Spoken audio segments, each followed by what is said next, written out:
Okay, guys. Why do you guys keep putting this stuff on my plate? I'm tasked with bringing the ugly truth to light. And listen, condolences to everybody and their family. I understand that. These are all terrible situations. First, I need you to hit the like button if you haven't.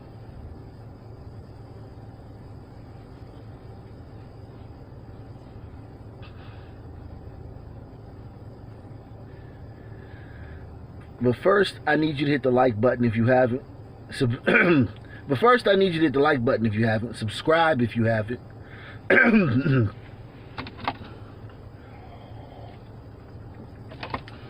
First, I need you to hit the like button if you haven't. Subscribe if you haven't. We're going to get into this. This woman that you're seeing on the screen, Ashli Babbit, she was gunned down. She was gunned down while unarmed in the Capitol building yesterday. And it don't matter what she was doing. They didn't charge her. She was unarmed. They ain't have to shoot her. And what ended up happening is that a certain group of people took this opportunity to make this about them. And the name Sandra Bland began trending. Sandra Bland, this is about Sandra Bland. Say her name is for Sandra Bland. It's not, say her name is not for that girl who stormed and terrorized the Capitol. It's for innocent black women who lost their lives to police brutality. So now, this is starting to get annoying. This whole thing about how Sandra Bland lost her life to police brutality, it's starting to get annoying. Okay, guys. So in June of 2004, Sandra Bland was charged by the Elmhurst police with one count of retail theft of less than $150. She pled guilty to that charge in August of 2004, paid a fine, and was sentenced to community service and supervision. Okay? So this is her first charge. Paid a fine, community service, and supervision.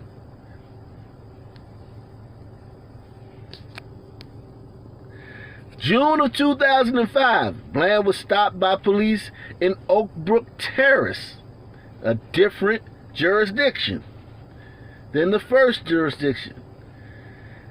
And she was charged with 2 traffic violations: driving too fast for conditions or failure to reduce speed to avoid an accident, and operating an uninsured motor vehicle. She pled guilty to both charges, was given supervision, and paid a fine. So these are 2 charges, and she hasn't done a day in jail yet.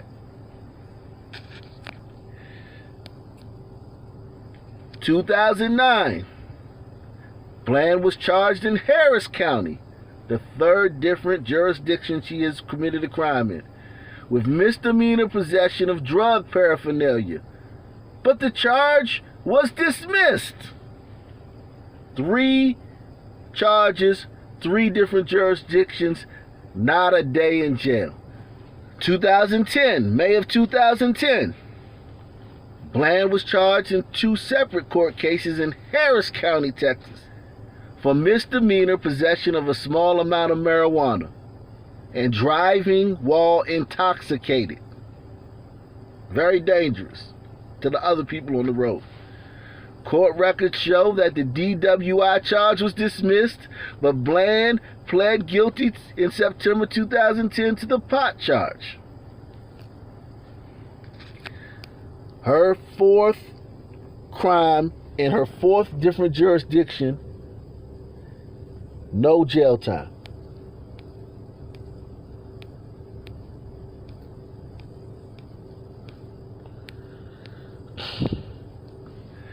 Fast forward to March of 2013. Bland was stopped in Crestwood Township, the 5th different jurisdiction where she committed a crime, while driving a 2013 Cadillac DeVille, and received 2 citations for speeding 21 to 25 miles above the limit and for operating an uninsured motor vehicle. She was fined $200, which according to the Cook County court records had not been paid.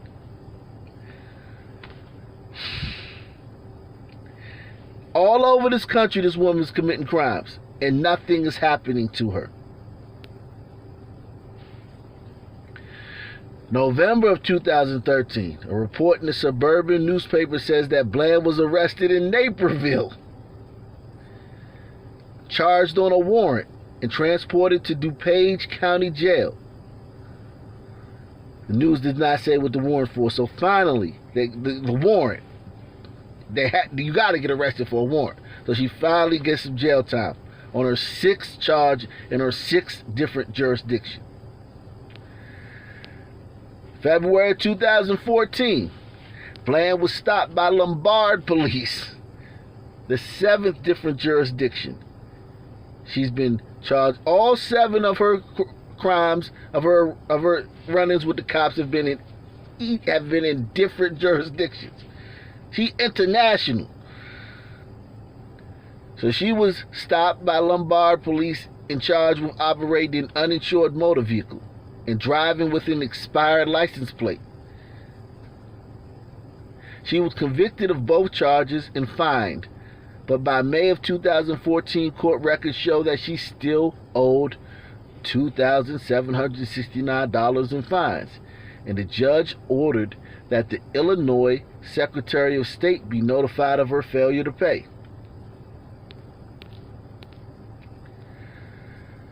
March 3rd of 2014, Naperville police cited Bland for operating an uninsured motor vehicle. Court records show she was ordered to pay the fine, but was twice cited for failure to pay.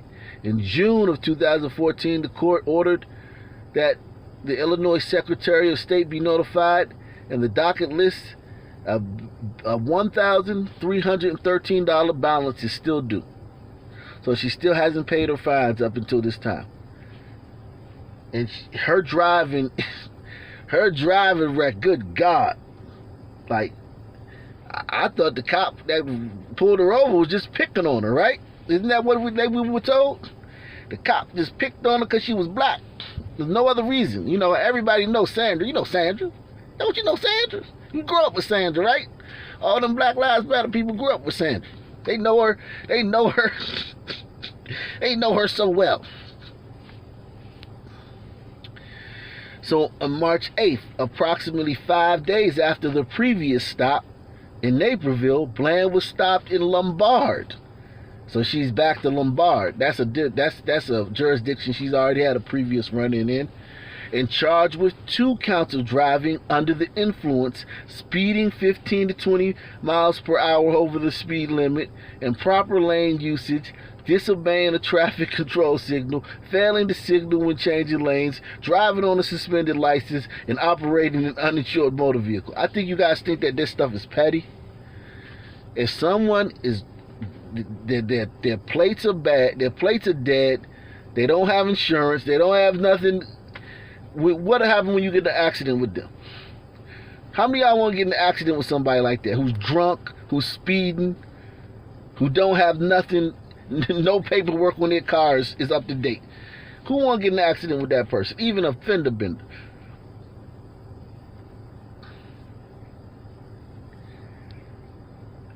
The court found her guilty of 1 DUI charge, and all the other charges were dismissed. She received court supervision and was fined, and the court records show she still owes $3,132 on this case. Her license was suspended 6 months until November of 2014 as a result of that DUI conviction. During that suspension, in May of 2014, Naperville police cited Bland for speeding 15 to 20 miles over the limit. This woman is constantly getting pulled over for speeding and drunk driving. And you gotta be doing better, because I'm telling you, it's hard to get pulled over, man. You could have some drinks, go to the club. Everybody drive home from the club drunk 1,000 times and never got pulled over. You gotta be swerving. You gotta be like almost hitting cars. You gotta be like falling asleep at stop signs. You gotta be doing something to keep getting pulled over like this. You gotta be driving erratic. I done drove home from the club 1,000 times drunk. Or a party. No, plenty of people done did it. You may get pulled over once or twice in your lifetime. I mean, golly. This woman's constantly in the police's face. So while her driver's license was suspended for the DUI conviction earlier, a couple months earlier, she was cited for this again for speed and failure to comply. She failed to comply, which means she resisted arrest, resisted with the officer.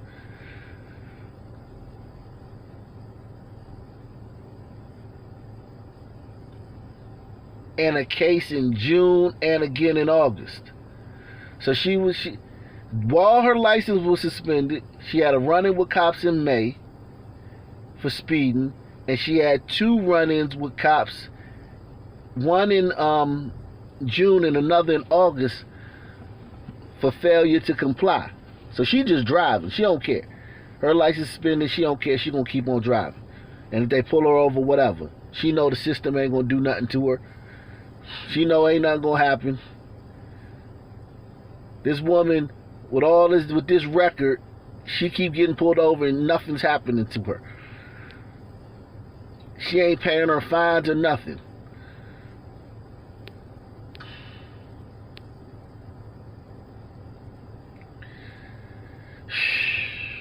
So it goes on to say that Bland, who was vocal on the issues of police encounters with African Americans in the months leading up to her death.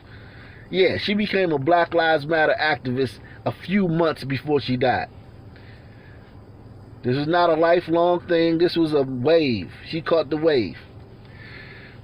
Because, police she was getting pulled over for the sole reason of being black. You know that. The only reason she was pulled over was because she was black. It says she had at least 10 encounters herself with police in both Illinois and Texas. At the time of her death, she still owed $7,579 in court fines.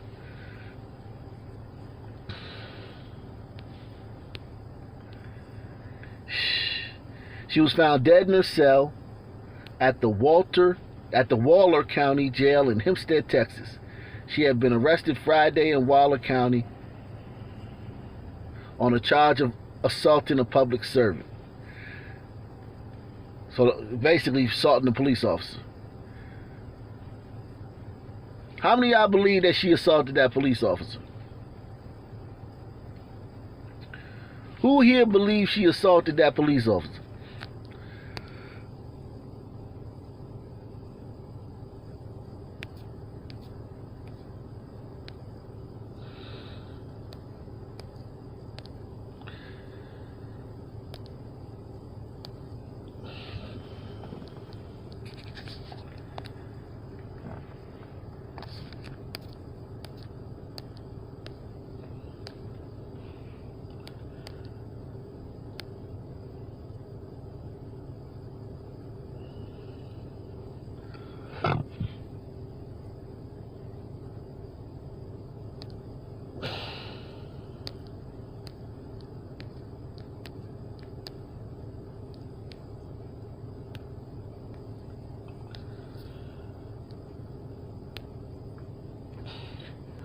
Who believes she assaulted that police officer?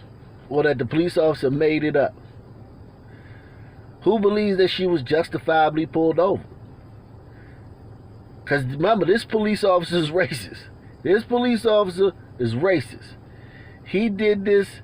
This police officer engaged Sandra because he's racist. Okay? This police officer engaged Sandra because he's a racist and he hates black people. By that logic, okay, fine, I'll give you that. This guy's a racist. Well, what was the excuse for all the other cops? And why everybody, why? I know a bunch of black people. I know thousands and thousands of black people. They not getting pulled over.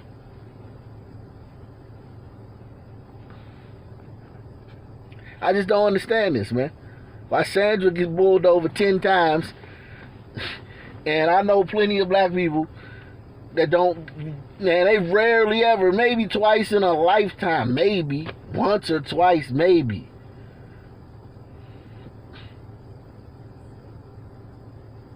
I just don't understand it, man. Make it make sense for me, man. So her death was ruled suicide by what police call self-inflicted asphyxiation. Because what happened was she called, they gave her a phone call. She called like 5 different people in her family to come bail her out, to send her money to be bailed out. And what I think happened is that they didn't send the money because they're like, oh my God, again? Because she was always calling these people whenever she would get, in trouble. And many times she didn't even get arrested. But the few times she did get arrested, and her family knew she was always getting in trouble, and they didn't pick up the phone. And Sandra has a history of mental illnesses, man. She struggled with mental illness for her entire life. And I think she, might have had a psychotic break or something, and she killed herself. So her sister says, based on what the sister who didn't answer the phone when she called from the jail, says, based on the Sandy that I knew, that's unfathomable to me. That's the word that keeps ringing true for me. That's very challenging to believe on the Sandy that we and everybody that you have seen an outpouring of love from, who knew her, truly knew the depths of her, the core of her. That's unfathomable right now. Friends and family have questioned the official version of Bland's death, noting that she was due to start a new job at a local college this week. So she wasn't even going to college or getting a new job. She was starting a job at a college. Woo! They said the hell with he was about to go to college. They said we wore that one out. He was about to go to college. Or she was about to get a job. Nah.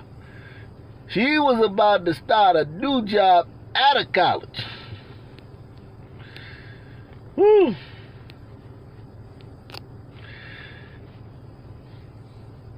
And allegedly the police supposed to have hung her because he was mad that she resisted arrest. The police was mad she resisted arrest, so he took her to the drunk tank and hung her. Because that's what they do. When you get arrested, they take you into jail and they hang you. That's what they do, right? Everybody know that, right? They do. They take you to jail and hang you.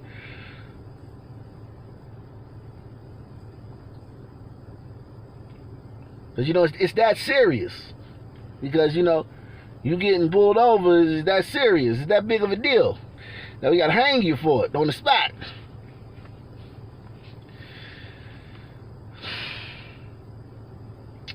R.I.P. Sandra Bland, R.I.P. Ashli Babbit, man. Get in the comment section. Like, subscribe, donate. Peace. I'm out.